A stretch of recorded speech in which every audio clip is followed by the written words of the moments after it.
आमच्या घरी खरवस कशा पद्धतीने बनवला जातो त्याचा व्हिडिओ आज मी तुमच्यासोबत शेअर करणार आहे.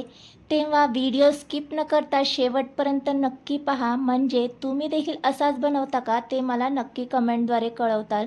तर त्यासाठी इथे मी घेतलेलं आहे अर्धी वाटी इतकं म्हशीचं चिकाचं दूध. साधारण पहिल्या दिवसाचं आहे त्यामुळे असं दाटसर आहे.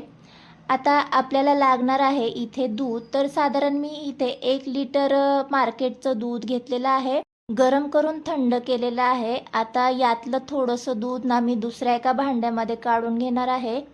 म्हणजे यामध्ये आपल्याला गूळ ॲड करून घ्यायचा आहे. गूळ छान मेल्ट होण्यासाठी या दुसऱ्या भांड्यामध्ये मी थोडंसं दूध ॲड करून घेतलेलं आहे.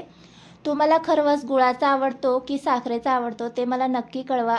गूळ मेल्ट होते तोपर्यंत इथे मी एक मोठं पातेलं घेतलंय, त्यामध्ये अशी रिंग ठेवलेली आहे आणि साधारण 2 ते 3 ग्लास पाणी यामध्ये घालून घ्यायचं आहे, म्हणजे आपल्याला खरवस जो आहे तो स्टीम करता येईल. तयारी करेपर्यंत इथे गूळ जो आहे तो दुधामध्ये छान असा मेल्ट झालाय. आता काय करायचं आहे, आपण जे दुसरं पातेल्यामध्ये शिल्लक दूध ठेवलं होतं त्यामध्ये चिकाचं दूध आणि जे गूळ मेल्ट केलेलं दूध होतं ते दोन्ही आपल्याला गाळणीने गाळून घ्यायचं आहे, म्हणजे गुळामध्ये जो काही कचरा वगैरे असेल ना तो तो गाळणीमध्ये आपल्याला गाळता येईल. आता छान एकजीव करून घ्यायचा आहे आणि यामध्ये वेलची पावडर, सुंठ पावडर, बडीशेप पावडर आणि थोडीशी जायफळ किसून घालून घेणार आहे आणि पुन्हा एकदा छान असं मिक्स करून घेऊया. आता इथे आपली खरवसाची सर्व तयारी झालेली आहे आणि एक साईडला आपलं जे पाणी आहे ते देखील बऱ्यापैकी गरम झाले. लगेच हे पातेलं आपण दुधाचं जे आहे ना ते यामध्ये ठेवून द्यायचं आहे. एक झाकण ठेवायचं आहे आणि आणखीन एक वरती दुसरं झाकण ठेवायचं आहे. आतमधल्या पातेल्याला आपण यासाठी झाकण ठेवलं की जेणेकरून जी काही वाफ निघेल ना तर ती खरवसावर पडणार नाही.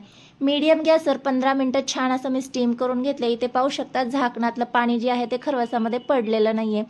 15 मिनटं झाले, गॅस बंद करून घ्यायचा आहे. एकदा चेक करून मगच गॅस बंद करून घ्यायचा आहे. सुरी छान अशी क्लीन निघाली म्हणजे खरवस जो आहे तो छान असा स्टीम झालेला आहे, म्हणजे शिजलेला आहे.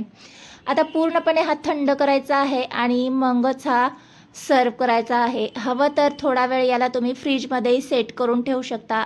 खरवस आवडला असेल तर एक लाईक नक्की करा. बाय.